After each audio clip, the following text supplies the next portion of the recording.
आज का अपना टॉपिक रहेगा राष्ट्रीय प्रतीक चिन्ह। देखिए, राष्ट्रीय प्रतीक चिन्हों के बारे में अगर हम चर्चा करें तो जो देश के अपने कुछ सिंबल्स होते हैं जिनकी हमें, चाहे वो किसी भी देश का हो, चाहे हमारे देश का हो, चाहे वो किसी अन्य देश का हो, जिसका हमें सम्मान करना चाहिए। प्रत्येक राज्य के भी अपने सिंबल्स होते हैं जिनका हमें सम्मान करना चाहिए। जैसे हमारे नेशनल एंथम यानी कि हमारा राष्ट्रगान जो होता है, राष्ट्रगान गाते समय हमें सावधान की मुद्रा में खड़े रहना होता है। इसी प्रकार अगर हमारा राष्ट्रीय ध्वज है तो उसको हमें ध्यान रखना चाहिए कि राष्ट्रीय ध्वज रात के समय में नहीं फहराना चाहिए, वह सूर्योदय के बाद फहराएंगे। सूर्यास्त से पहले उसे हम वापस उतारेंगे और उसे बहुत ही सम्मान के साथ एक सुरक्षित जगह पर रखेंगे। उसी प्रकार हमारे कुछ राष्ट्रीय प्रतीक, ये एक दो तो हमने चर्चा की, बाकी जो कुछ और हैं अभी चर्चा करने जा रहे हैं। लिखने की आवश्यकता नहीं, इसकी पीपीटी आपको व्हाट्सएप ये टेलीग्राम पर मिल जाएगी, वहां से देखकर आराम से लिख लेना।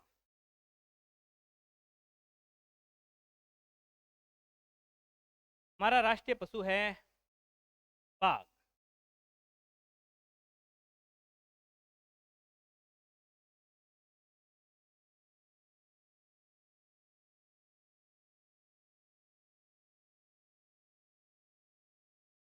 बाघ देखा हुआ है? बाघ को अंग्रेजी में क्या कहते हैं? नहीं देखा हुआ बाघ? ये देख लीजिए, सामने बाघ। अब देख लिया, ऐसा होता है बाघ। इंग्लिश में क्या बोलते हैं? टाइगर। बिल्ली की प्रजाति का होता है, इसे कह सकते हैं बिल्ली इस प्रजाति की होती है। बाघ जो है ये हमारा राष्ट्रीय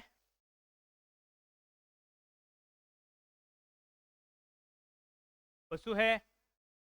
इसका वैज्ञानिक नाम जो है वो है पैंथरा टाइग्रिस लिनायस।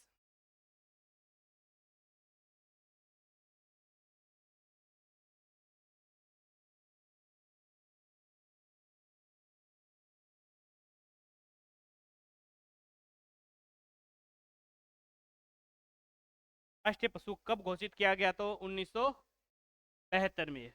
बाघ को 1973 में बाघ परियोजनाएं जो प्रारंभ हुई थी, ये प्रारंभ हुई थी 1973 में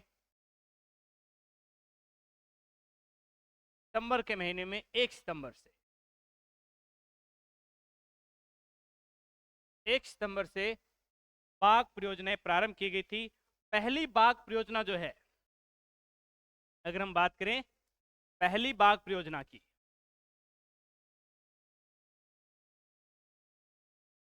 बाघ परियोजना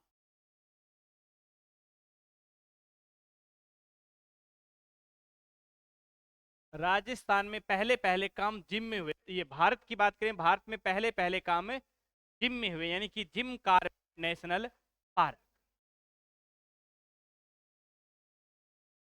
या इसी का दूसरा नाम है हेली नेशनल पार्क, या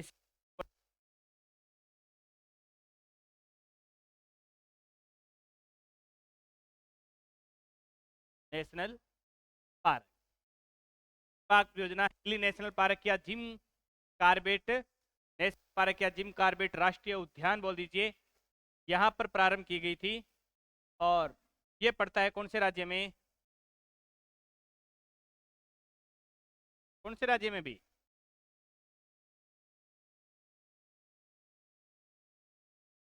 उत्तराखंड में।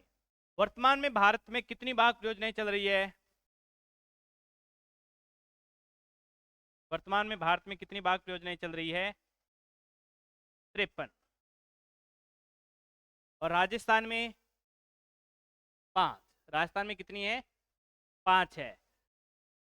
पांचवी जो राजस्थान की थी वो भारत की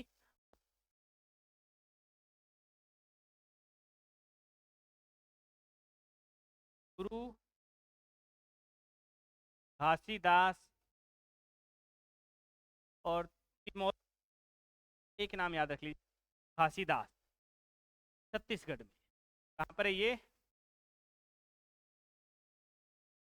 के अंदर है गुरु घासीदास व तिमोर पिंगला, यानी कि दो राष्ट्रीय उद्यान है, उन दोनों के अंदर संयुक्त रूप से चलाई गई है बाघ परियोजना जो चलाई गई है गुरु घासीदास।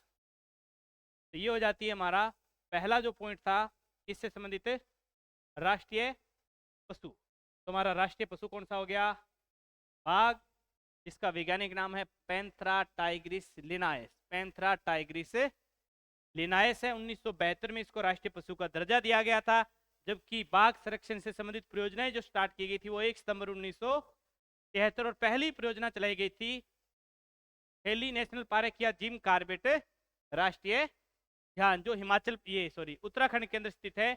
और वर्तमान में 53 में है गुरु घासीदास नेशनल पार्क छत्तीसगढ़ में। गुरु घासीदास नेशनल पार्क छत्तीसगढ़ के अंदर आता है। ये जो क्वेश्चन है राष्ट्रीय पशु किया गया था, बाघ परियोजनाएं कब से स्टार्ट की गई, तो ये कई बार आ चुका है। 1973 1 सितंबर परियोजना प्रारंभ हुई, लेकिन परियोजना बाघ परियोजनाओं का विचार जो अधिनियम आया था बाघ परियोजना संबंधित, बाघ अधिनियम, ये आता है एग्जाम में बहुत बार, बाघ संरक्षण अधिनियम, बाघ संरक्षण अधिनियम। बाघ संरक्षण अधिनियम आया इसीलिए तो इसको क्या बनाया हमारा राष्ट्रीय पशु। यानी कि कब आएगा ये सन अच्छे से याद कर लेना। बाघ संरक्षण अधिनियम 1972 में आया था, इसीलिए बाघ को हमारा राष्ट्रीय पशु भी कब बनाया, 1972 में। तो ये सन ज्यादातर एग्जाम में पूछा जाता है बाघ संरक्षण अधिनियम। लेकिन पूछ ले बाघ परियोजना, तो परियोजना जो प्रारंभ होगी वो 1 सितंबर 1973 को पहली जो बाघ परियोजना वो कहां पर हुई थी, हेली नेशनल पार्क या जिम कॉर्बेट राष्ट्रीय उद्यान में। राजस्थान में पहली होती है 1974 में रणथंभौर में। राजस्थान में पहली होगी 1974 रणथंभौर के अंदर। ये पशु राष्ट्रीय पक्षी जो वो क्या है, मोर। ये तो सामान्य रूप से ओरिजिनल भी देखा होगा। ऐसा कौन है जिसने मोर नहीं देखा आज तक सामने हकीकत में? इस एरिया में तो पाए जाते हैं, है क्या यहाँ पर मोर? मैंने तो नहीं देखे। यहाँ पर नोर के आसपास किस किसने देखे हुए हैं? इसका मतलब नोर के आसपास में मोर पाए जाते हैं। एक नाम है पाव, मोर का वैज्ञानिक नाम पावोक्रीटेटस है। मोर को राष्ट्रीय पक्षी घोषित किया गया था 1963 के अंदर। और मोर कौन से राज्य का राष्ट्रीय पक्षी है? ओडिशा का राष्ट्रीय पक्षी भी क्या है, मोर ही है। मोर के बारे में इतनी सी बातें याद रखनी हमें। अच्छा, अभी दो बातें हुई अभी, राष्ट्रीय पशु और राष्ट्रीय पक्षी। अगर राजस्थान में किसी ने मोर मारा, मोर को मार दिया सपोज करो, और किसी दूसरे व्यक्ति ने उसको मारते हुए देख लिया और उसने उसकी फोटो भी खींच ली, अब वो जाकर थाने में केस करता है कि इस व्यक्ति ने मोर मारा था सबूत सहित या बतौर गवाह, कि मैंने अपनी आंखों से देखा था कि उस आदमी ने मोर को मारा और उसको मार ही दिया और उसको मारकर खा गया। ठीक है, तो क्या कानून उसे सजा देगा? बात राजस्थान की हो रही है, उड़ीसा की नहीं हो रही। चलो नौर के अंदर आस पड़ोस में देख लिया हो किसी ने, फिर क्या सजा दे सकता है?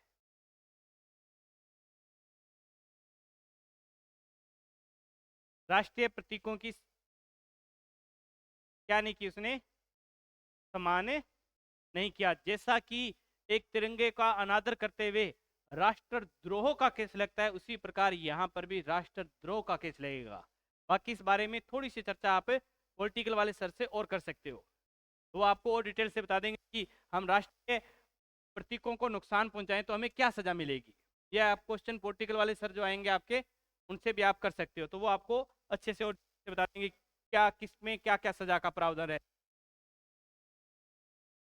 फिर आता है हमारा राष्ट्रीय विरासत। राष्ट्रीय विरासत है हाथी। हाथी की सवारी किस किसने की है? हाथी की सवारी की नहीं है? एक सतवीर, दो, आपका नाम क्या है? सतीश है। कहां से हो? ठीक है। किसने नहीं की बचपन में? अच्छा, आपके घर वाले आपको लाड प्यार नहीं करते इसका मतलब ये बात हुई? या डर लगता है? डरपोक हो आप?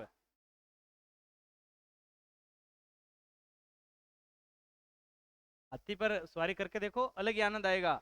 आप ऐसे कह सकते हो कि हाँ मैंने हाथी की सवारी की थी, हर कोई नहीं कर सकता।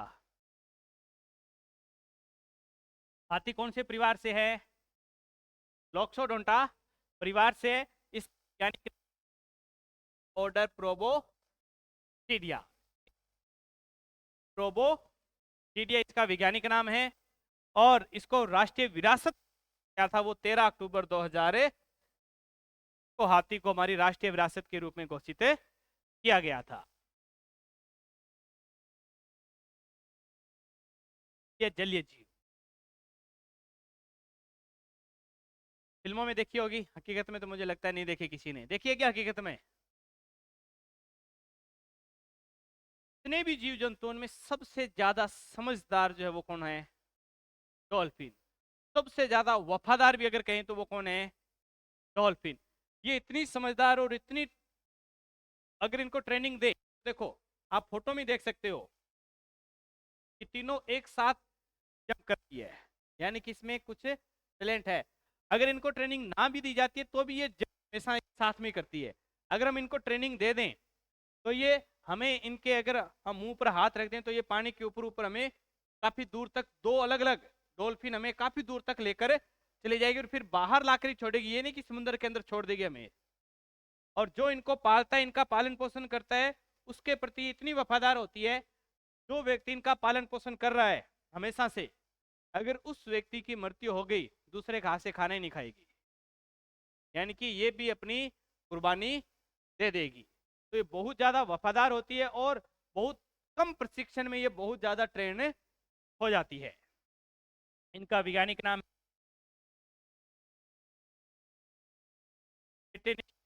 का दर्जा कब दिया गया था?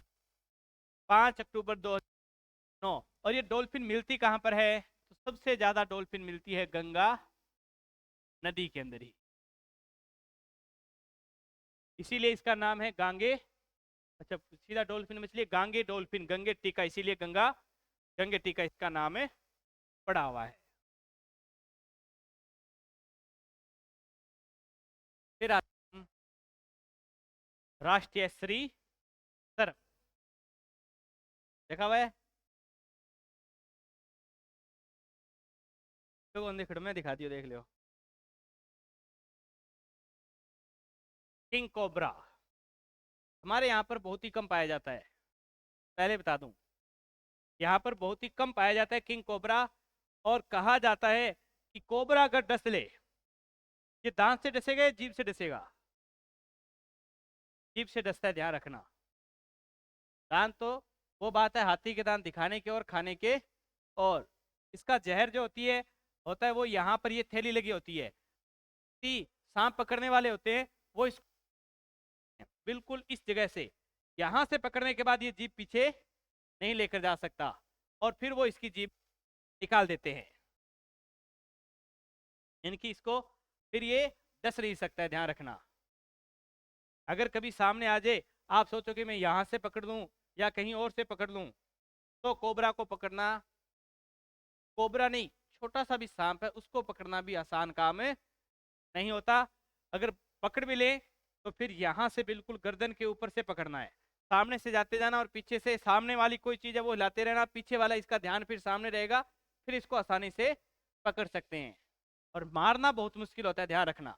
अगर आप सोचे कि कहीं हाँ सांप को मार देंगे, डांग हमारे पास से मार देंगे, तो ये गलती मत करना। इतनी फुर्ती होती है कि आपकी डांग आप एक बार चलाओगे, उससे ज्यादा बार, उससे ज्यादा तेज इसका फन चलता है हमेशा। और अगर आप पीछे से पकड़ लिया तो ये या तो डस जाएगा, अगर डसा नहीं तो ये जो इसकी पूंछ होती है उससे आपके हाथ को जकड़कर आपका हाथ ही तोड़ देगा, इतनी ताकत भी होती है, ध्यान रखना इस बात का। इसलिए कभी भी अगर पकड़ में भी आ जाए, पकड़ लिया एक हाथ से, तो दूसरे हाथ से इसकी पूंछ को ऐसे करके सीधा कर लेना बस। यानी कि पूंछ पकड़नी है और गर्दन पकड़नी है आपको। अरे पकड़ा हुआ है मेरा। मैं तो किस्मत अच्छी है, 2-3 बार, 1-2 बार यहाँ तक आया हुआ है ये। क्योंकि खेत में काम करते हैं, खेत में जाहिर सी बात है खेतों में मिल जाते हैं। ये स्टॉप हो गया, अभी रुक गया एक बार। तो किंग कोबरा जो है, इसका वैज्ञानिक नाम है ओफियोफेगस हन्नान। ओफियोफेगस हन्नान। लेकिन भारत में इसको बोला जाता है साना साना। साना साना।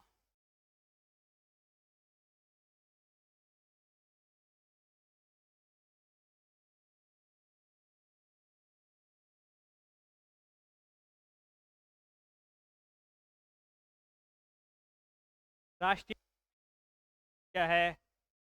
बरगद। जहां पर लगा दिया वहां पर क्या हो जाता है, ये फिक्स हो जाता है वहां हो जाता है। का नाम नाम फिक्स बेंगा लेसिस। तो 50 में दर्जा कब दिया गया था? 1950। बरगद के ऊपर 2-3 बरगद गांव में इकट्ठे होते हैं हमेशा। एक बरगद अकेला बहुत कम होता है गांव में। जो गांव का जो जोहड़ा होता है उसके आसपास में बरगद का पेड़ जरूर होता है। और एक नहीं, 2 बरगद पक्के होंगे। कहीं कहीं कोई कोई सा गांव ऐसा होता है जहां पर एक होते हैं, अन्यथा 2-3 का ग्रुप होता है हमेशा इनका। और फिर इसके ऊपर एक खेल खेला जाता है, कुरां डंडा। खेला हुआ है? लड़कियां नहीं खेलती। लड़कों में इसका मतलब बाकियों ने बचपन का एंजॉय नहीं किया।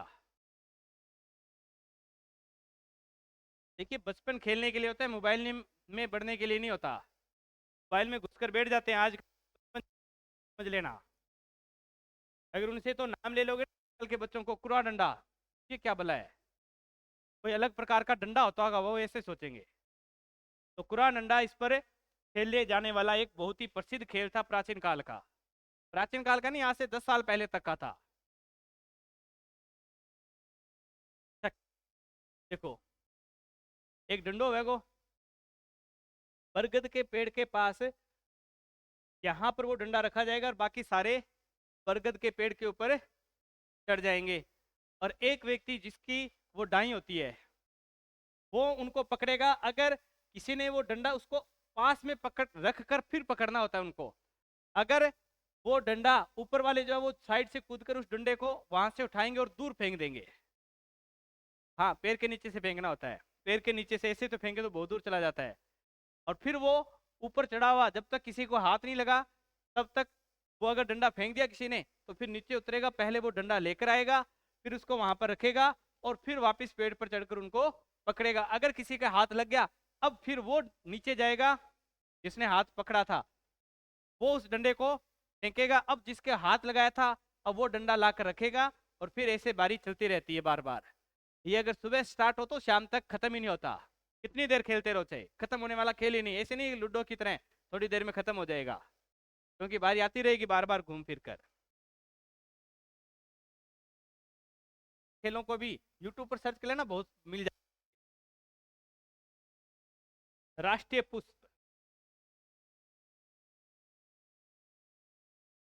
कौन सा फूल लग रहा है? ये कमल का लग रहा है या गुलाब का? कमल का लग रहा है? ये नहीं लग रहा? गुलाब वाले का तरीका अलग होता है थोड़ा सा। गुलाब का जो ऊपर से होता है ये बिल्कुल बंद सा होता है गुलाब का फूल।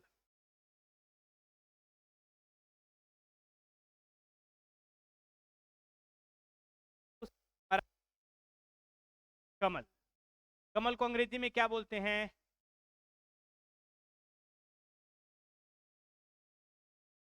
और बोलते हैं लॉर्ड्स। अभी एक पीछे एक पेपर में आया था ये क्वेश्चन, हमारा राष्ट्रीय पुष्प कौन सा है? ऑप्शन में दे दिया, पहला ऑप्शन था गुलाब, दूसरा था लॉर्ड्स, तीसरा दे दिया सूरजमुखी, और चौथा एक बड़ा सा नाम दिया था कोई ओट पटांग सा। तो कौन सा है हमारा राष्ट्रीय पुष्प? लॉर्ड्स। और उस पेपर में अधिकतर गुलाब कर आए थे। गुलाब भी दिया होगा किसी को, तो वही याद रहेगा कि हाँ राष्ट्रीय पुष्प गुलाब होगा। राष्ट्रीय पुष्प गुलाब नहीं है, राष्ट्रीय पुष्प क्या है? कमल या लॉर्ड्स। हाँ, प्रेमियों का हो सकता है कि प्रेमियों ने अपना अलग से लिया हो कि हाँ प्रेमियों का राष्ट्रीय पुष्प क्या हो सकता है? गुलाब। लेकिन भारत क्या है? लॉर्ड्स या कमल। इसका वैज्ञानिक नाम है नेलेम्बो न्यूसीफेरा गार्टन। कमल का वैज्ञानिक नाम क्या है? नेलेम्बो न्यूसीफेरा गार्टन।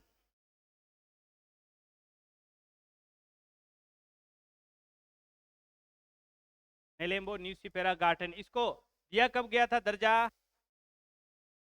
26 जनवरी 1900। कमल को दर्जा मिला था 26 जनवरी 1950। क्या मुंह में पानी आ रहा है? ये क्या है? हमारा राष्ट्रीय फल आम, जिसको अंग्रेजी में क्या बोलते हैं हम? मैंगो। क्या बोलते हैं?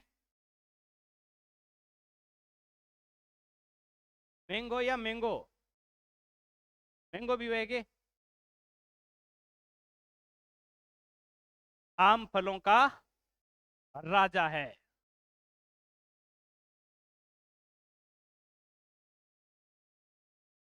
इसीलिए फलों का राजा कहलाता था आम। सबसे स्वादिष्ट फल माना गया है, फलों में सबसे स्वादिष्ट फल माना गया है। किस किस ने खाया हुआ है अभी आम? हाँ, आम हमारा राष्ट्रीय फल है। और राष्ट्रीय फल को आप अगर कचरे में फेंकोगे तो सजा होगी क्या? क्यों? राष्ट्रीय फल का आप सम्मान नहीं कर रहे, इसका मतलब। मैंने कहा था अलग अलग राष्ट्रीय प्रतीक के बारे में अलग अलग कानून है, ये बात मैंने पहले बोली थी। डिटेल से पॉलिटिकल वाले सर बता सकते हैं आपको। तो आम को अगर आप ये सड़ गए है गल गए है तो कचरे में फेंक सकते हो, इसके ऊपर आपको कोई सजा नहीं होने वाली है, ध्यान रखना। और आम का कत्ल कर दिया फिर तो सजा होगी, है ना?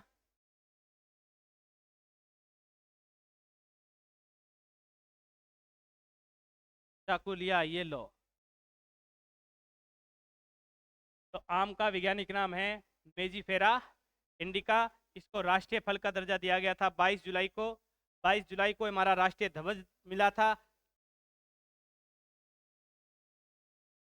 22 जुलाई 1947 को हमारा राष्ट्रीय ध्वज जो है उसको चुना गया था, और उसी समय आम को फलों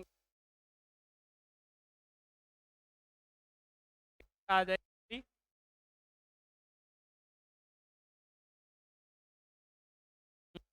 राष्ट्रीय मिठाई, राष्ट्रीय मिठाई कौन सी है? जलेबी। किस किस को बनानी आती है?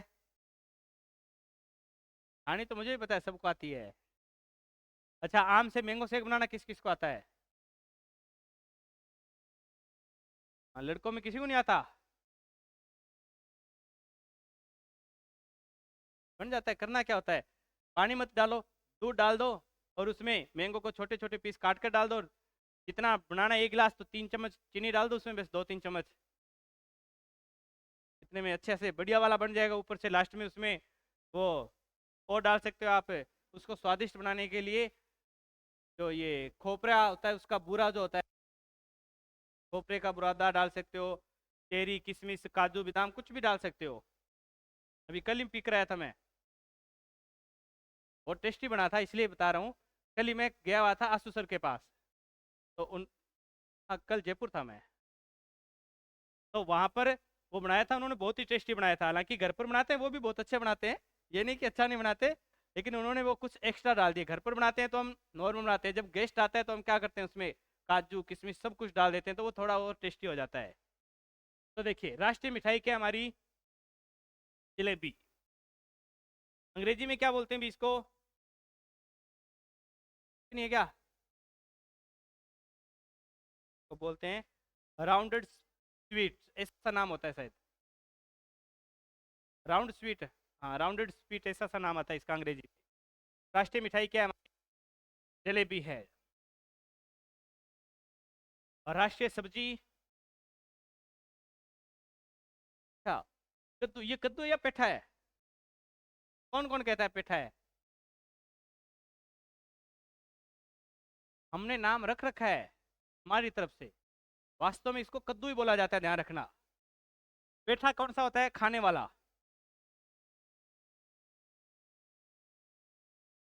हाँ ग्वार पेठा, आगरा का पेठा, वो अलग अलग है खाने के। ये है, हमारी भाषा में इसको बोल देते हैं, ये इसको कद्दू बोला जाता है, हमारी भाषा में इसको पेठा। ये हमारी राष्ट्रीय सब्जी, पेठा हमारी राष्ट्रीय सब्जी है। फिर राष्ट्रीय पकवान खिचड़ी। खिचड़ी ऐसा पकवान है जिसको किसी भी समय आप खा सकते हो, ये आपकी प्रत्येक समय आप खाओगे उसी समय पच जाएगी, यानी कि इससे बदहजमी नहीं होगी। आप अगर बीमार हो तो भी आपको खिचड़ी की सलाह दी जाती है, इसलिए खिचड़ी बनानी तो सबको आनी चाहिए, लड़कों को भी। और सबसे अच्छी खिचड़ी कहाँ किस में बनती है? मिट्टी के बर्तन में, ध्यान रखना। सब्जी हो या खिचड़ी कोई भी हो, मिट्टी के बर्तन में जैसा बनता है भोजन, वैसा भोजन इन एल्यूमिनियम और कुकर में तो बनता ही नहीं है, कुकर में तो गलता है भोजन, ध्यान रखना। राष्ट्रीय पेय क्या है? चाय है। राष्ट्रीय पेय क्या है? चाय है। तो चाय हमारा राष्ट्रीय पेय। कौन कौन पीता है भी चाय? कौन कौन नहीं पीता चाय?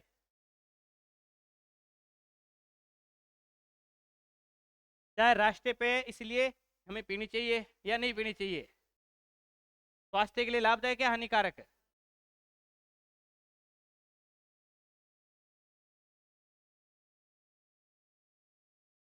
ये देखो इसमें मैंने चाय के बागान, चाय के लगते हैं हमेशा बागान, ध्यान रखना।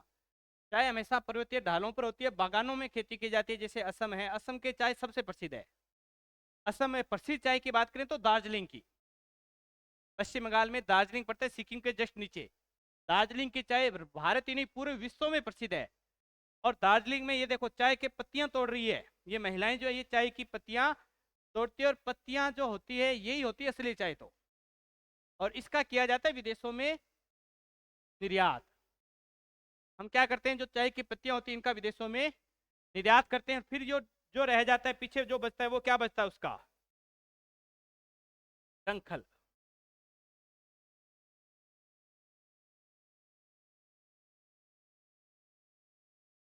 क्या बोल सकते हैं उसकी? आपको समझ में आना,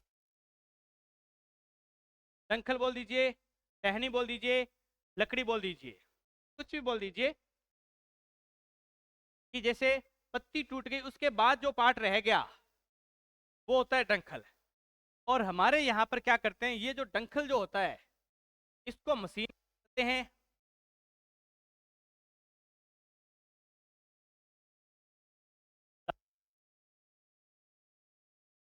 वो जो गोल दाने होते हैं यही हमारी चाय होती है, पीते हैं हम, यही पीते हैं, यानी कि हम कचरा पीते हैं।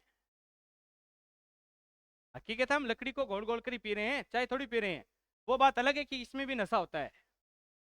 जो चाय पीते हैं वो ये बात कभी मत कहना कि हम नशा नहीं करते, इसमें कैफीन की मात्रा होती है और कैफीन नशे में आती है, ध्यान रखना। जो चाय पीते हैं वो नशा करते हैं। और भारत में सबसे प्रसिद्ध चाय की कहाँ की?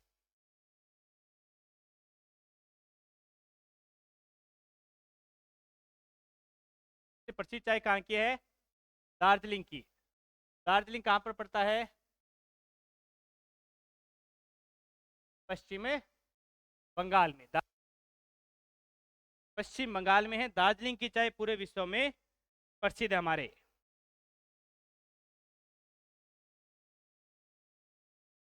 अच्छा, बात और याद आ गई।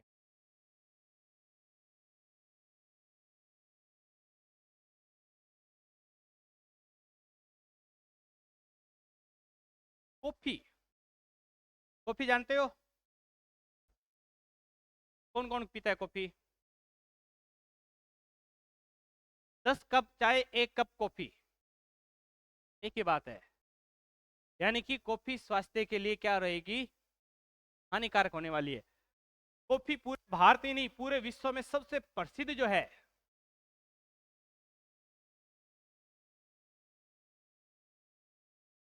कोझिकोड,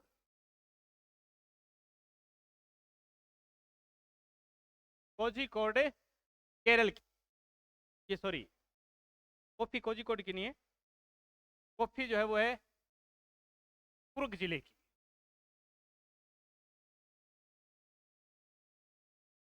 कुर्ग कहां पर है? यहां पर जो कॉफी बनती है वो कॉफी बनती है लीवर्ट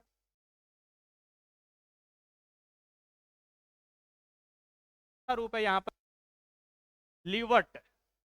और ये भारत में मिलती नहीं है, ध्यान रखना, ये कॉफी भारत में नहीं मिलती है। चाहे हम कितने रुपए किलो लेकर आते हैं, किलो की पैकिंग लाते हैं चाहे कि 200 300 400, कोई अच्छी लाता है 700 रुपए तक, जिसमें कुछ पत्तियां होती है, कुछ पत्तियां होती है। और वास्तव में हम जो विदेशों में निर्यात करते हैं वो 3 से 4 हजार रुपए किलो होती है चाय, 3 से 4 हजार रुपए किलो चाय होती है जो हम विदेशों में निर्यात करते हैं। और हमारे यहाँ पर हम 200 300 रुपए किलो वाली चाय यूज करते हैं, यानी कि चाय के डंखल यूज कर रहे हैं, पत्तियां यूज ही नहीं करते। इसी प्रकार कॉफी की खेती की जाती है, और कॉफी की खेती की जाती है वो कॉफी आती है लगभग, ये 3 4 हजार रुपए किलो, वो लगभग 15 से 20 हजार रुपए किलो आती है कॉफी। कॉफी किलो में आती नहीं है, पाउच में आती है, 10 20 ग्राम का पाउच आता है, 10 1 रुपए का नहीं होता है। हाँ, तो कॉफी, और ये जो मैंने बताई है लीवर्ट कॉफी, ये विश्व की सबसे महंगी कॉफी है।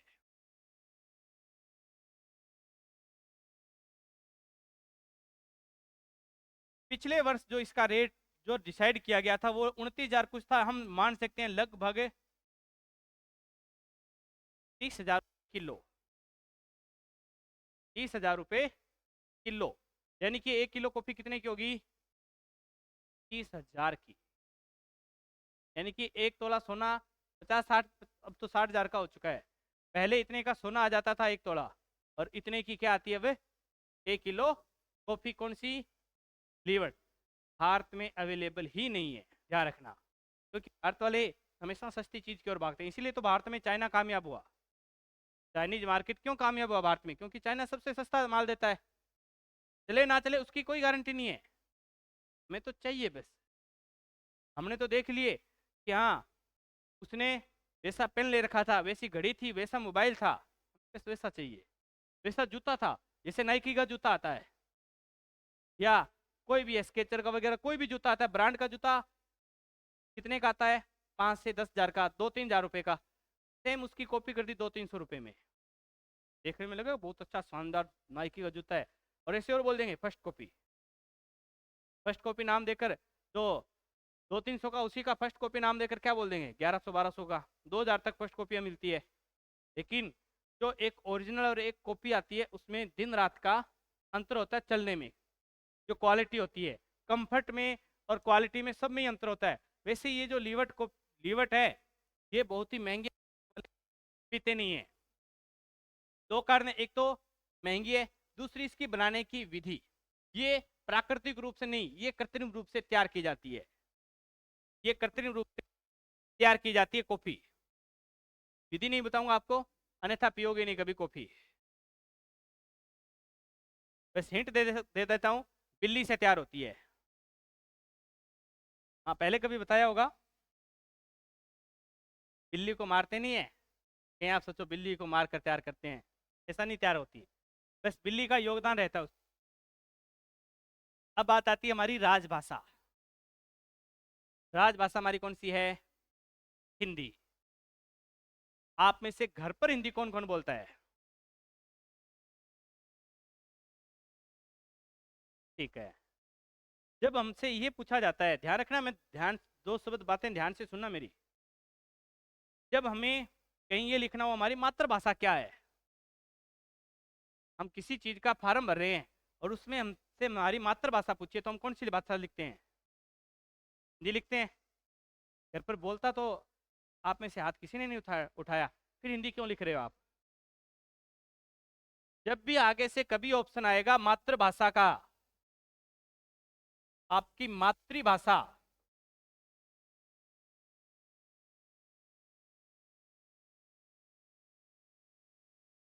मातृभाषा का ऑप्शन आए, जो भाषा आप घर में बोल रहे हो वो लिखनी है। और अधिकतर हमारे यहाँ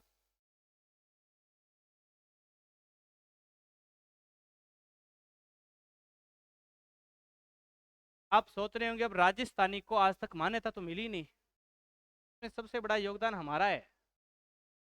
राजस्थानी को मान्यता ना मिलने में सबसे बड़ा योगदान हमारा है, क्योंकि जहां पर भी फॉर्म फिलअप होता है मातृभाषा आती है, हम राजस्थानी लिखते हैं, नहीं लिख के क्या देते हैं? हिंदी। अब जो कलेक्शन जब भी वो होती है कि हाँ राजस्थानी को दें या ना दें, सर्वे जब भी होता है तो अधिकतर लोग बोलते नहीं है, क्या बोलते हैं? हिंदी। तो राजस्थानी को मान्यता ना देने में सबसे बड़ा योगदान किसका है? हमारा। क्योंकि हम किसको अपना रहे हैं? हिंदी। बोलिए, कोई बात नहीं, समझ में आती है सबको, बोलिए, लेकिन ये मत लिखिए कि मातृभाषा हिंदी हमारी, बोलचाल की भाषा हमारी। जहाँ पर कुछ सीखने जाते हैं वहाँ उस इंस्टीट्यूट की भाषा बोल सकते हैं हम, या जहाँ पर हम पढ़ते हैं स्कूल की भाषा बोल, या हमारी कामकाजी भाषा बोल सकते हैं इसको।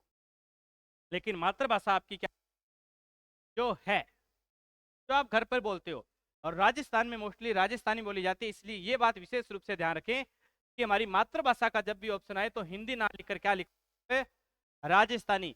अगर ये आप लिखना स्टार्ट कर दोगे और जितने भी आपके जानकार उनको बताना स्टार्ट कर दोगे कि आगे से मातृभाषा में हिंदी नहीं, क्या लिखना है हमें?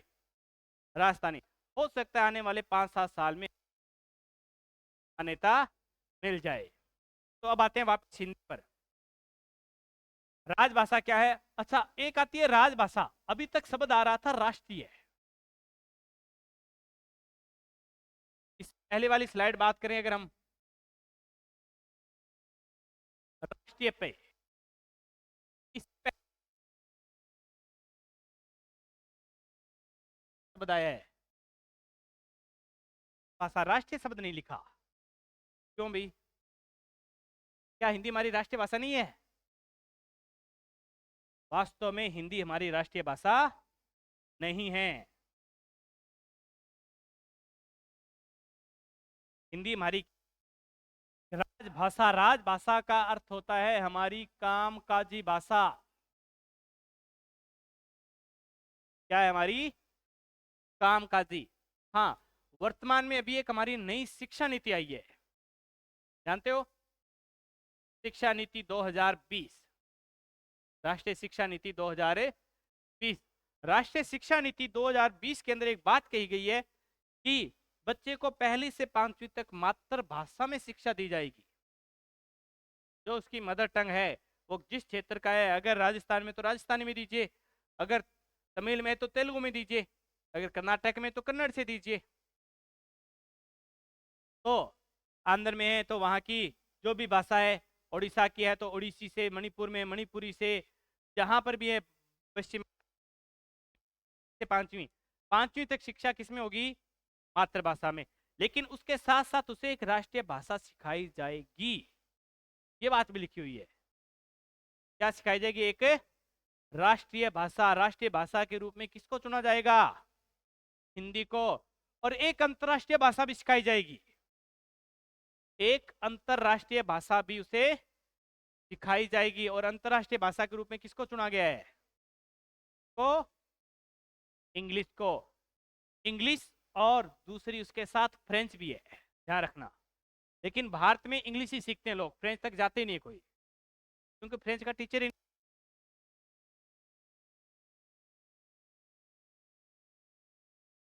भाषा में जो भी क्षेत्रीय भाषा है, तो 3 भाषा का फॉर्मूला दिया गया। उसका मुख्य उद्देश्य जो है वो क्या है? पूरे देश में एक भाषा होनी चाहिए। अगर मैं ये बात कहूं यहां पर कि विश्व में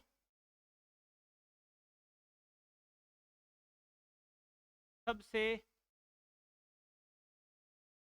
ज्यादा बोली जाने वाली भाषा,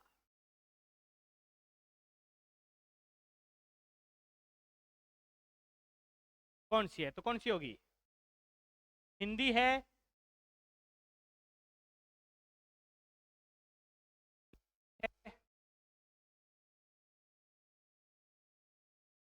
मदारिन है, या अरबी है? चार ऑप्शन है आपके पास, हिंदी, अंग्रेजी, मदारिन, अरबी। मदारिन वाले हाथ ऊपर कर लीजिए भी। मदारिन में एक ही ऑप्शन आया, और क्या दिया था मैंने? अरबी, अंग्रेजी,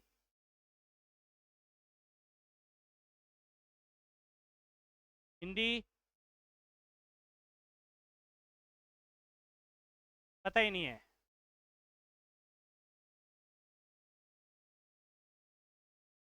एक ऑप्शन चुन, मैंने पहले दिन ही कहा था आंसर तो देना है। मेरे पास कोई ये थोड़ी है कि हाँ मार्कर ही है, पिस्तौल नहीं है कि चलो भी गलत बताया टिशू उड़ गए। छोड़ने का ऑप्शन ही नहीं दिया मैंने। मैंने कहा क्लास में कोई क्वेश्चन हो उसका आंसर देना है, पेपर में छोड़ सकते हो, नहीं आता तो क्लास में दीजिए। गलत होगा तो भी सीखोगे, सही हुआ तो और अच्छे से सीखोगे। और आप में से सही किसी का नहीं है, एक का सही है, दो का। अब सोचिए, अंग्रेजी तो हो ही नहीं सकता क्योंकि सबसे ज्यादा अंग्रेजी में था। हिंदी आज से 4 साल पहले, 5 साल, 4-5 साल में सबसे ज्यादा बोली जाती थी मदारिन। मदारिन चीन की भाषा है, ध्यान रखना। वर्तमान में विश्व में सबसे ज्यादा जनसंख्या किसकी है? वर्तमान में भारत हो चुका है। वर्तमान में विश्व में सर्वाधिक जनसंख्या वाला देश कौन सा है? भारत है। और सबसे ज्यादा बोली जाने वाली भाषा कौन सी है विश्व में? सबसे ज्यादा लोगों द्वारा बोली जाने वाली भाषा कौन सी है? हिंदी है। हाँ, कामकाजी भाषा कहें विश्व की तो वो कौन सी है? अंग्रेजी। विश्व की कामकाजी भाषा अंग्रेजी है, भारत की कामकाजी भाषा हिंदी। हिंदी को राजभाषा घोषित कब किया गया? सितंबर को। इसलिए 14 सितंबर को मनाया जाता है राष्ट्रीय हिंदी दिवस, जबकि विश्व हिंदी दिवस है 10 जनवरी को।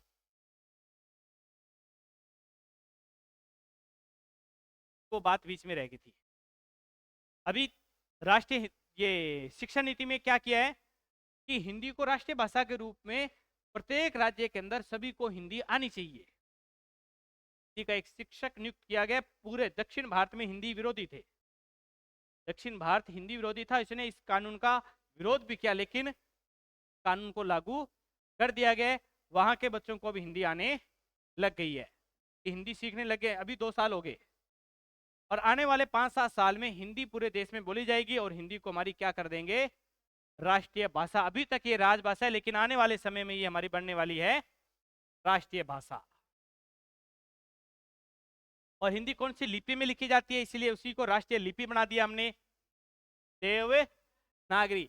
ये जो हम लिखते हैं क्या कह गए घेड़ा या ए आ ई यू, बारखड़ी, इसको हम क्या बोलते हैं? बारखड़ी। अच्छा, स्वर बोलते हैं, बारखड़ी क्या होती है? तो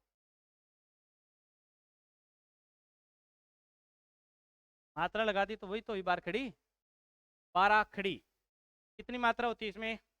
12। और सबको प्रत्येक शब्द के साथ लगती है, इसलिए उसको क्या बोलते? बारखड़ी। 12 खड़ी, 12 नहीं खड़ी, 12 खड़ी। तो ईमानदारी से ये बता दीजिए, स्वर कितने होते हैं? व्यंजन कितने? 33। हिंदी, बात किसकी हो रही है? हिंदी की। में मूल वर्ण कितने होते हैं? कुल वर्ण नहीं आता, शब्द आता है कुल वर्ण। कुल वर्ण, ये स्वर और व्यंजन मिलकर क्या बनते हैं? वर्ण। तो हिंदी में कुल वर्ण कितने हैं? 44 तो नहीं है, 52 है। कितने हैं? 52। 4 उसम है, 4 क्या आ जाते हैं अपने? अंतस्थ। 4 अंतस्थ और 4 उसम और आ जाते हैं, 8 और जुड़ जाते हैं इसमें। हालांकि उसके बाद 2 अर्ध स्वर भी आते हैं, तो वो कभी हिंदी की चर्चा होगी तो वो अलग से बात आ जाएगी वहां पर। ये याद किस किस को, सारे बिना देखे कौन कौन सकता है इसको अच्छे से, कंप्लीटली, बिना गलती किए हुए?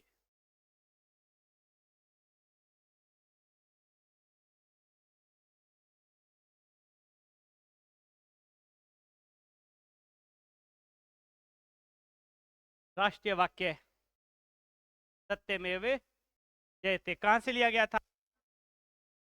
मुंडको उपनिषद से। मुंडको उपनिषद जो है,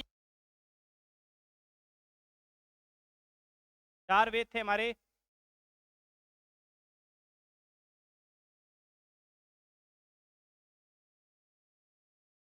वेद का, कौन से वेद का? ऋग्वेद, यजुर्वेद, सामवेद और अथर्व। जो अंतिम वेद था, भिषज वेद बोलते हैं जिसे, उसी वेद का एक उपनिषद है मुंडको उपनिषद। उसी से लिया गया हमारा राष्ट्रीय वाक्य सत्यमेव जयते, यानी कि सत्य के हमेशा क्या, राष्ट्रीय नारा क्या है?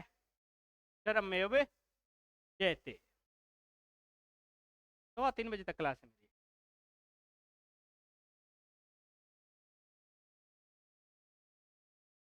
सीट वाले, हाँ तो इसी में तो थी उनकी क्लास, साथ में भेज दो,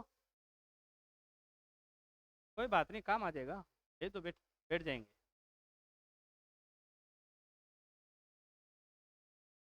राष्ट्रीय नारा क्या है हमारा?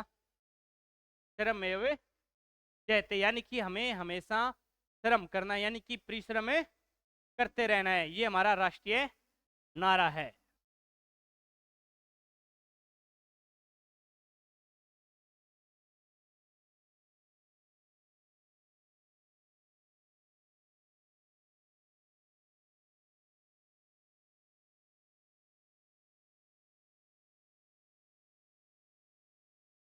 कौन सा है? वंदे मातरम। और इसके रचयिता कौन थे? बंकिम चंद्र चट्टोपाध्याय। राष्ट्र गीत को गाते हैं तो बहुत आनंद आता है। वंदे मातरम, सुजलाम सुफलाम मल्यज शीतलाम सस्य श्यामलाम मातरम, सुब्रज्योत्सना पुलकित यामिनी। याद है क्या किसी को? 2, 3, 4। राष्ट्रगीत किस किस को, 4 को याद है? जो आरएस की तैयारी कर रहे हैं अच्छे से याद कर लेना, अच्छे से याद कर लेना। RSSI बंकिम चंद्र चट्टोपाध्याय ने, मैंने कहा था बहुत ही आनंद आता है, आनंद मठ उनकी रचना है। उस आनंद मठ रचना में से लिया गया राष्ट्र गीत वंदे मातरम जो है। वंदे मातरम को अपनाया कब था?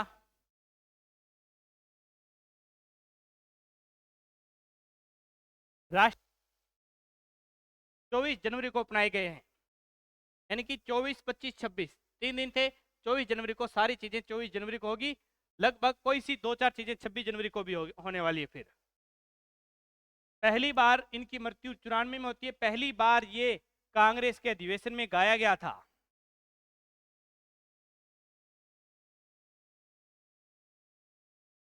प्रथम बार ये गाया गया था 1896 के कांग्रेस के कलकत्ता अधिवेशन में। कांग्रेस के कलकत्ता अधिवेशन में गाया गया था और एक सियाना आदमी उसका निर्देशन कर रहा था, रहीमतुल्लाह। याद रख लेना, एक सियाना आदमी उस अधिवेशन की अध्यक्षता कर रहा था, रहीमतुल्लाह सियानी। तो पहली बार गाया गया था इसे कांग्रेस के कलकत्ता अधिवेशन में। कांग्रेस के जो अधिकतर जितने भी, अगर आप जब आधुनिक भारत में पढ़ेंगे कांग्रेस की स्थापना वाला पार्ट है, उसके जितनी भी अच्छी अच्छी बातें होगी या कोई भी बड़ा डिसीजन होगा वो हमेशा कहां पर होगा? कलकत्ता में होगा, ध्यान रखना। कहां पर होगा? कलकत्ता में होने वाला है वो।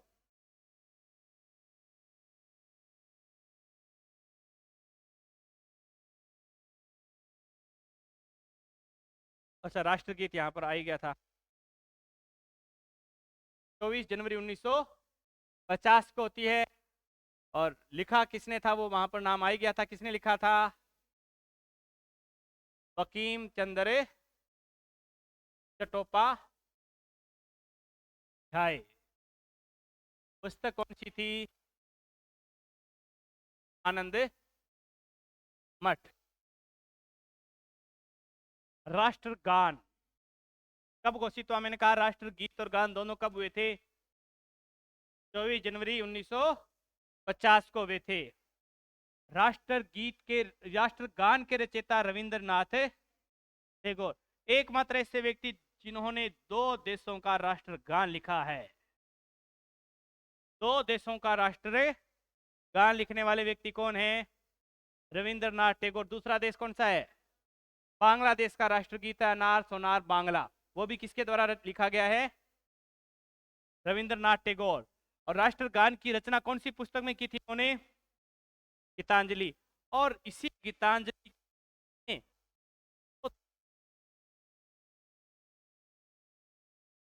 के क्षेत्र का नोबेल पुरस्कार मिला था। साहित्य क्षेत्र में नोबेल पुरस्कार दिया गया था इसी पुस्तक के लिए, इन्हें गीतांजलि पुस्तक के लिए 1913 का साहित्य का। और साहित्य का नोबेल पुरस्कार पाने वाले एशिया के पहले व्यक्ति रविंद्रनाथ टैगोर ही थे। किसी भी क्षेत्र में नोबेल पुरस्कार प्राप्त करने वाले प्रथम भारतीय अगर कोई थे तो वो कौन थे? रविंद्रनाथ टैगोर। अब देखिए हम बात करते हैं राष्ट्रगान की। अगर एक तो अच्छे से याद होना चाहिए आपको, किस किस को याद है?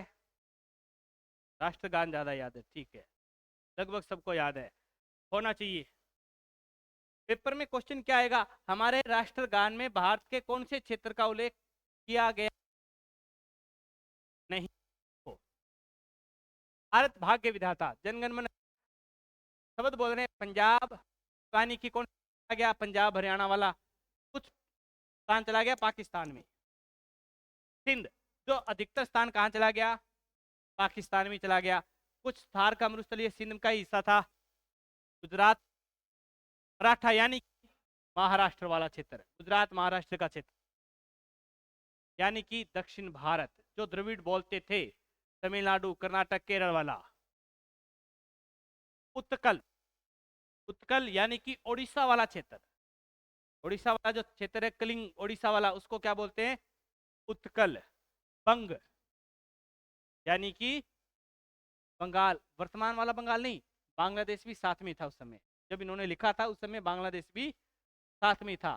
तो ये पूरा पूर्वोत्तर वाला क्षेत्र ये क्या था? बंग।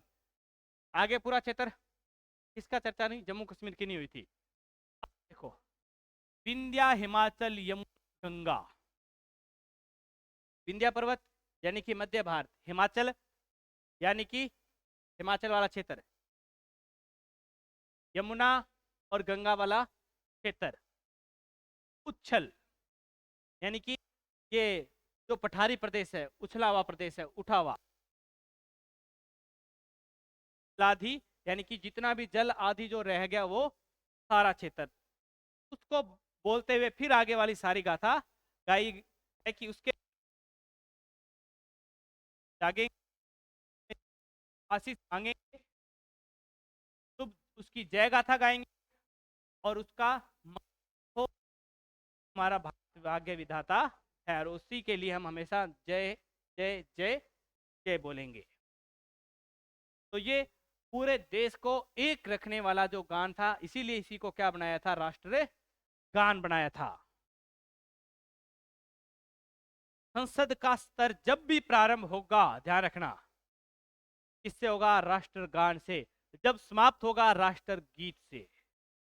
प्रारंभ हमेशा राष्ट्रगान से होता है और समाप्ति हमेशा राष्ट्रगीत से होती है।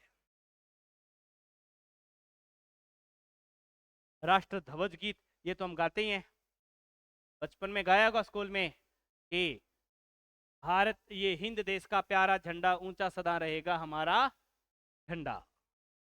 तो ये हमारा राष्ट्र गीत है, राष्ट्र ध्वज गीत है ये हमारा राष्ट्रीय संवत। और राष्ट्रीय संवत के रूप में देखो हम बोलते क्या हैं? शक संवत। लेकिन अपनाया किसको हमने? विक्रमी संवत को। इसी विक्रमी संवत को हमने नाम दे रखा है क्या? शक संवत। है यही विक्रमी, लेकिन हमारा नाम जो दिया वो क्या है? शक संवत। क्योंकि ये हमारा जो विक्रमी संवत है चलता है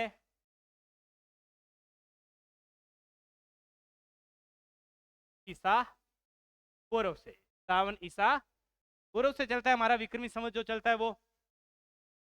और शक संवत की अगर हम वास्तविक बात करें तो वो चलता है 78 ईस्वी से, कनिष्क द्वारा चलाया गया था शक संवत। हमने उसको नहीं, हमने विक्रमी संवत को अपनाया है, लेकिन नाम क्या दे रखा है उसको? शक संवत।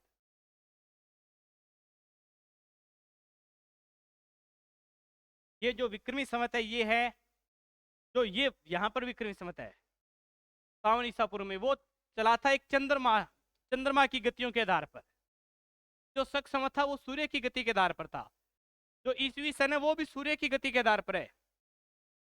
हमने इन दोनों का एक बहुत ही आधुनिक रूप निकाला, सूर्य और चंद्रमा दोनों की गतियों के आधार पर रूप निकाला और नाम दे दिया शक संवत, और उसी को मानते हैं हम। हमारी गणना हालांकि चंद्रमा के आधार पर होती है, ध्यान रखना, लेकिन सूर्य के आधार पर बदलते हैं। गणना चंद्रमा के आधार पर करेंगे, सॉरी चंद्रमा के आधार पर महीनों की गणना होगी, वर्ष सूर्य के आधार पर बदलते हैं हमेशा। और ये हमारे हिंदी महीने हैं, हिंदी महीनों के नाम 12 महीने किस किस को याद है? सारे हाँ, होने भी चाहिए। ये हमारा राष्ट्रीय पंचांग, देखिए राष्ट्रीय कैलेंडर अलग है, उसमें क्या था हमारा? राष्ट्रीय संवत। राष्ट्रीय संवत अलग है और राष्ट्रीय कैलेंडर जो है वो हमारा अलग है। राष्ट्रीय कैलेंडर के रूप में हमने किसको अपना रखा है वर्तमान में? जो ब्रिटिश, जो ग्रीगोरियन कैलेंडर था। कौन सा कैलेंडर? जिसकी स्थापना की गई थी कब?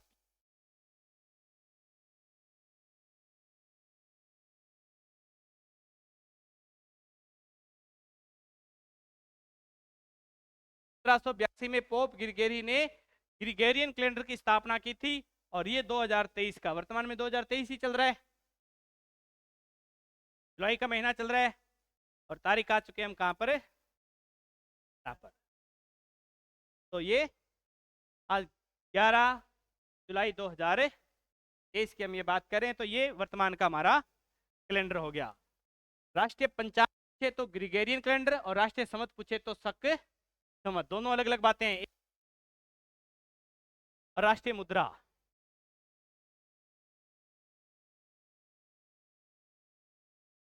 राष्ट्रीय मुद्रा क्या है? रुपया। राष्ट्रीय मुद्रा क्या है? रुपया।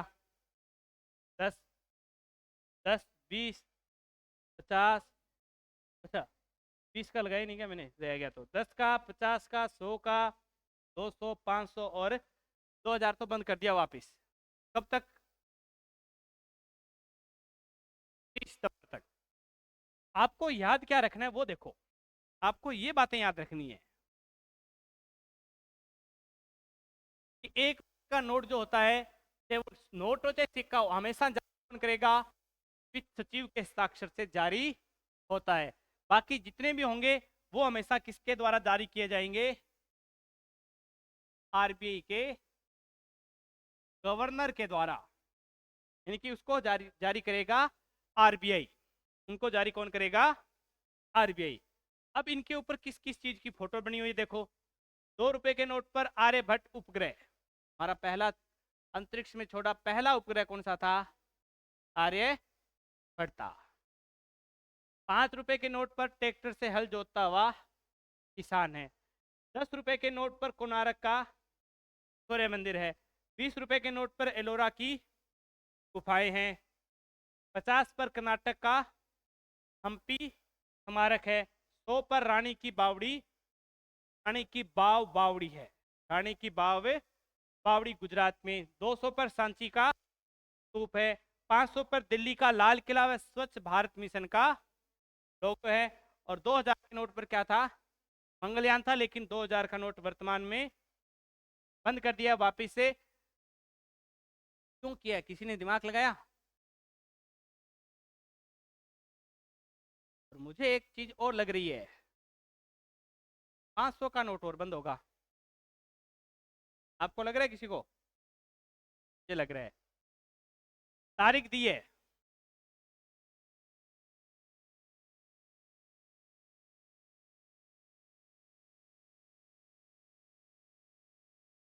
आगे चुनाव आने वाले हैं, चाहे पक्ष हो चाहे विपक्ष हो, ब्लैक मनी सारी बाहर। 500 के नोट, अब 2000 के नोट उनको क्या करने पड़ेंगे, बैंक में देने पड़ेंगे, अन्यथा वो कागज है, 30 तारीख के बाद वो क्या है, और बांट नहीं सकते। मोस्टली ये होता है वोट खरीदे जाते हैं, तो इन्होंने पहले ही बंद कर दिया कि 30 तारीख तक बंद करेंगे। अब क्या होगा, मार्केट में एक नया 500 का नोट आने वाला है, पहले बता रहा हूं मैं, और मेरी भविष्यवाणी शायद तक सही भी होगी, क्योंकि मैंने पहले ही कहा था, पिछले साल जब मैंने ये टॉपिक कराया था, मैंने उस समय बोला था 2000 का नोट बंद होगा। समय नहीं बताया था क्योंकि नहीं पता था कि समय कब तक बंद हो, लेकिन वो अब हो गया, हालांकि बात साल बाद हुई। इस बार मैं बता रहा हूं अगले 2024 के अंदर हो जाएगा, ये भविष्यवाणी भी कर दी, और जून से पहले पहले हो जाएगा। होगा कैसे वो भी बता देता हूं। पहले एक नया 500 या 1000 रुपए का नोट पहले आ जाएगा मार्केट में प्रचलन में, और नए जैसे 2000 के नोट को बंद किया, ये अभी से प्लानिंग नहीं थी, आज से 6 महीने पहले प्लानिंग बंद कर दी थी। बैंकों से नोट 2000 का नोट आप लेने जाते थे, 2000 का नोट कभी आया नहीं। पिछले 6 महीने में आपने देखा होगा बैंक से 2000 का नोट नहीं मिला, इतनी भी बड़ी अमाउंट लेने जाओ 500 के नोट में देते थे वो। वही अब होने वाला है 1 जनवरी के बाद या फरवरी तक, जब भी आप बैंक से पैसा लेने जाओगे, आपको 500 का या तो नई करेंसी या 1000 रुपए का एक नया नोट होगा, उसमें मिलेगी 500 के नोट। 1 तारीख के बाद आपसे आपको बैंक से मिलने बंद हो जाएंगे, आप जमा करा सकते हो, बोलेंगे नहीं सरकार कुछ भी। जून तक जाते जाते एक घोषणा होगी कि 30 अगस्त तक 500, 30 अगस्त के बाद 500 का नोट मान्य नहीं होगा, तो वो 500 का नोट की जितनी ब्लैक मनी पहले छिपी हुई है वो भी अब क्या हो जाएगी, लोकसभा के चुनाव तक उसको भी खत्म कर देंगे। यानी कि होना चाहिए, रियल में ऐसा होना चाहिए कि हर 5 से 10 साल में करेंसी चेंज होनी चाहिए, जिससे ब्लैक मनी नहीं होगी, फिर कोई करेगा नहीं, क्योंकि उसको पता है कि चेंज होगी। और फिर ब्लैक मनी अगर वो मान लो किसी ने 10 करोड़ की कर रखी है, अब वो जब चेंज कराएगा तो उसको 1 करोड़ रुपए तो चेंज कराने में लगेगा, तो 1 करोड़ की ब्लैक मनी तो उसकी वैसे ही समाप्त हो जाएगी। तो ऐसे धीरे धीरे ब्लैक मनियाँ समाप्त करने के लिए कदम उठाए जा रहे हैं।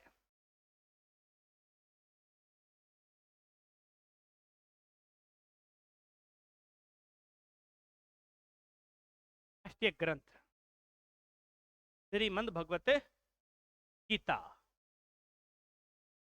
गीता के उपदेश भगवान श्री राम ने किसको दिए थे, दिए थे क्या, भगवान राम ने सीता को दिए थे, वो गीता के दिए थे।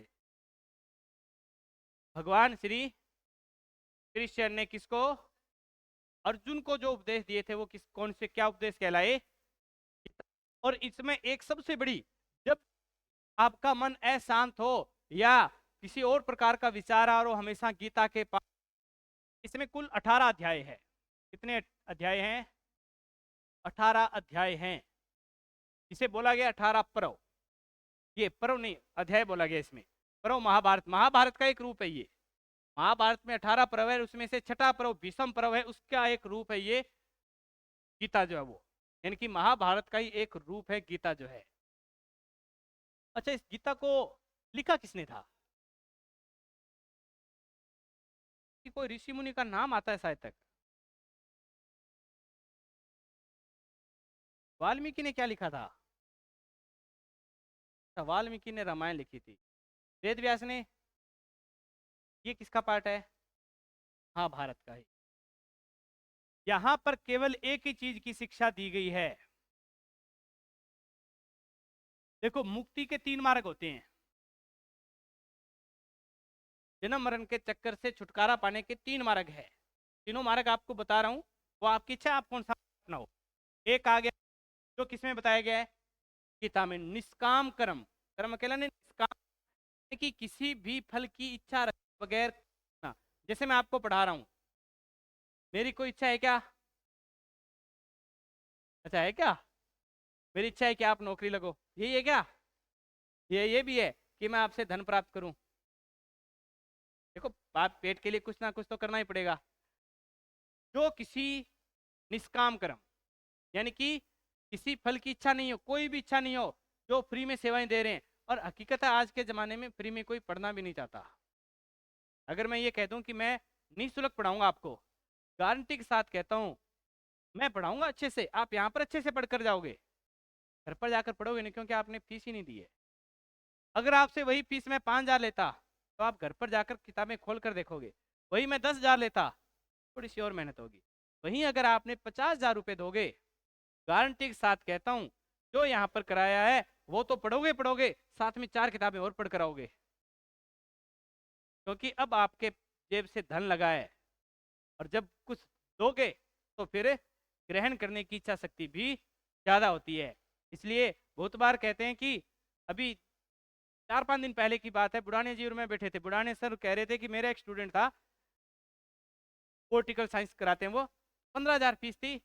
उसने जब दिए तो मुझे लगा ये गरीब है, तो बेच तो पूरा हो गया था, वो बाद में देने आया था। 10,000 पहले दे रखे थे, 5,000 वो बाद में दे रहा था, यानी कि कोई 1-1.5 महीना रहा था। कि मुझे लगा कि इसने बहुत मुश्किल से इकट्ठे किए, अगर होते तो तभी दे देता। मैंने वो 5,000 उसके वापिस से दे दिए, और उसने 10,000 फीस दी। और लास्ट में क्या हुआ, कैसे पढ़ा, जब फर्स्ट ग्रेड का रिजल्ट आया, नंबर बने थे, मेरिट आई गई थी 182, पता नहीं 84, उसके नंबर आए थे 230। लेकिन फर्स्ट पेपर में 30 क्वेश्चन चाहिए पास होने के लिए, उसके थे 30 दूने यानी कि 60 नंबर चाहिए, उसके थे 59 नंबर, 59.50, यानी कि 0.05 से, पता नहीं 0.5 से वो रह गया था। फिर वो आया कि सर मैंने आपको वो गुरु दक्षिणा अगर 5,000 देता तो मैं कुछ और मेहनत करता, अगर वो 5,000 नहीं दिए, इसका मतलब मैंने वहां पर मेहनत भी कम की थी, इसलिए मेरा वो सिलेक्शन नहीं हुआ। अगर होता तो आज मैं कितनी कमा लेता। वो बात है, यहाँ पर निष्काम कर्म होता बहुत कम है। कोई भी काम करेंगे, आज आप यहाँ पर आ रहे हो, अपने फल के लिए आपकी इच्छा पहले है, कर्म आप बाद में कर रहे हो। इच्छा पहले कि मुझे नौकरी लगना है, इच्छा तो आ गई, अब आप कर्म कर रहे हो उसके लिए। अगर आप नौकरी लगने की इच्छा नहीं रखते, मुझे ज्ञान लेना है, फिर दूसरा देखिए, मुक्ति का दूसरा मार्ग है ज्ञान मार्ग, है भक्ति। 3 मार्गों की चर्चा की गई है गीता में भी, तीनों मार्गों के ऊपर उल्लेख किया, लेकिन जो जोर दिया गया है वो किस पर दिया गया है, कर्म पर।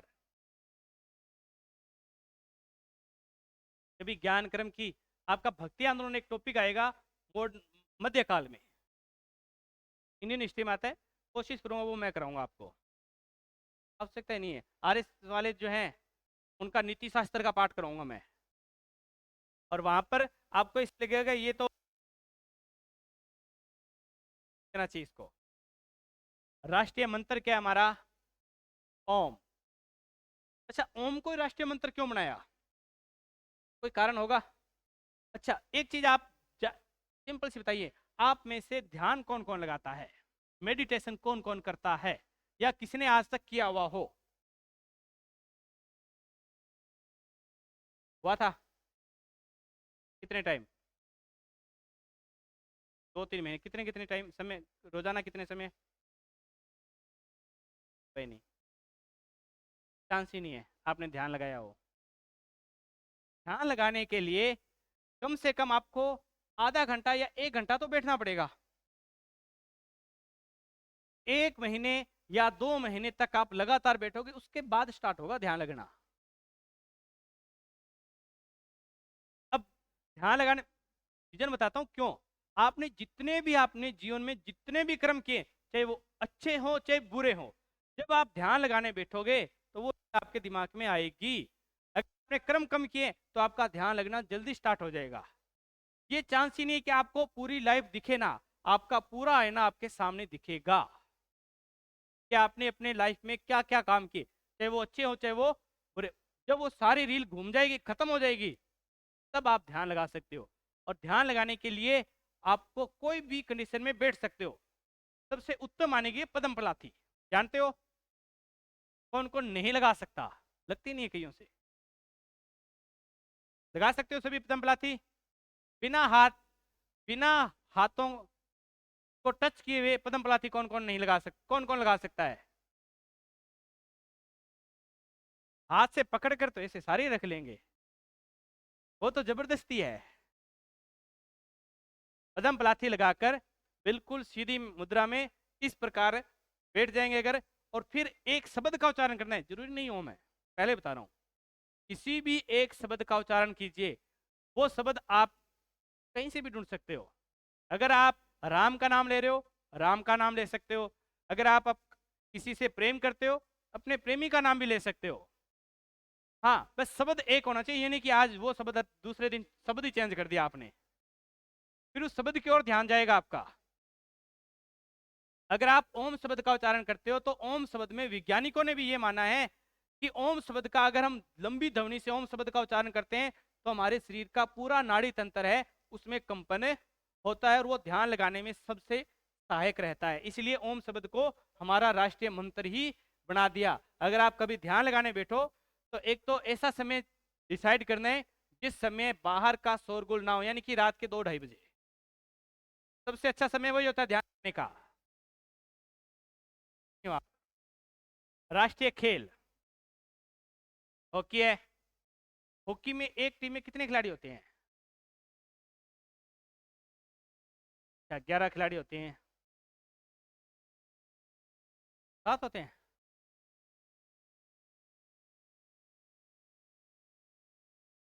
हाँ, और दूसरी बात, हमारा राष्ट्रीय हॉकी टीम का कैप्टन कौन है?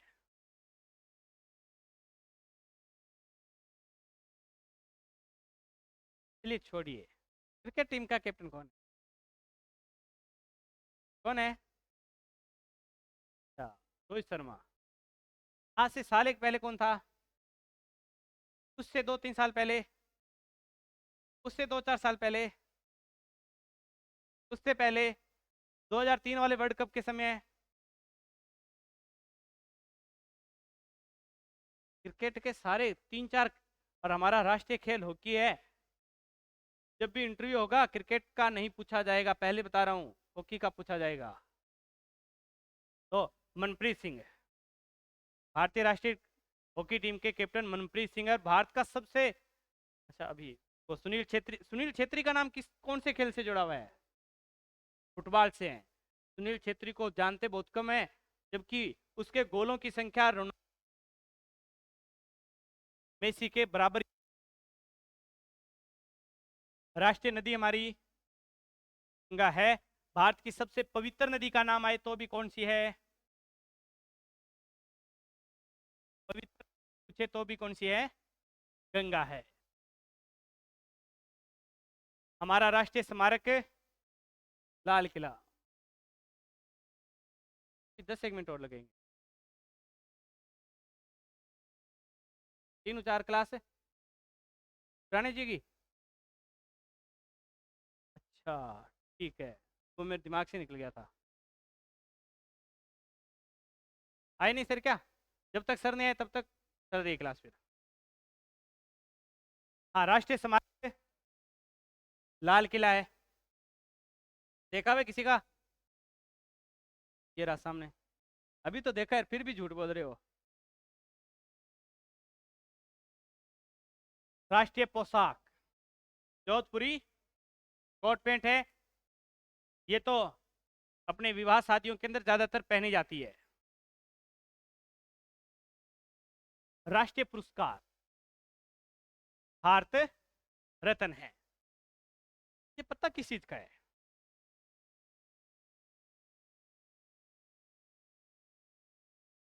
किसका पता है? नीम का नहीं है। किसका है? पीपल का पत्ता होता है।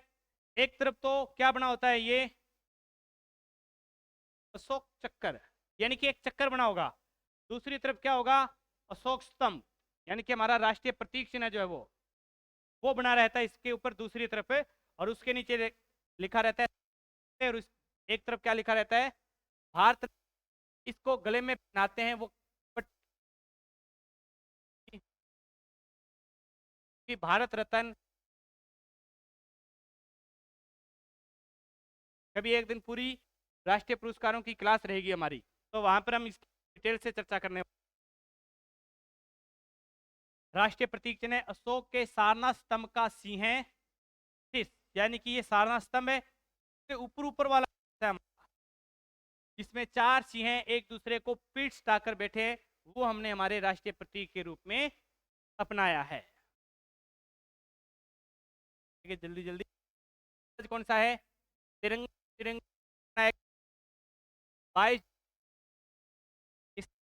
था वो वेंकैया नायडू था, ये 2x3 के हाथ में रहता है हमेशा।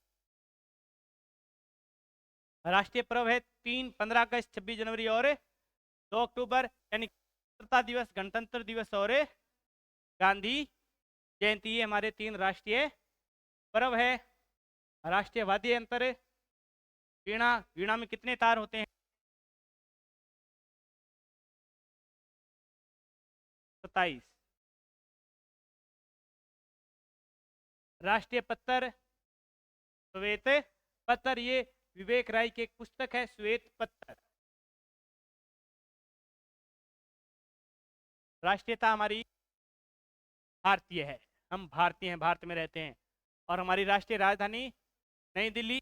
इसकी कुछ ये बातें हैं कि लाल किला है, इंडिया गेट है, संसद भवन है, मस्जिद है, मेट्रो ट्रेन चलती है। ये यहाँ के कुछ दृश्य यहाँ पर मैंने दिखाए आपको। तो ये हो जाता है हमारा प्रतीक चिन्ह वाला टॉपिक यहाँ पर कंप्लीट। ठीक है, आज के लिए इतना ही। अभी जो RSSI वाले हैं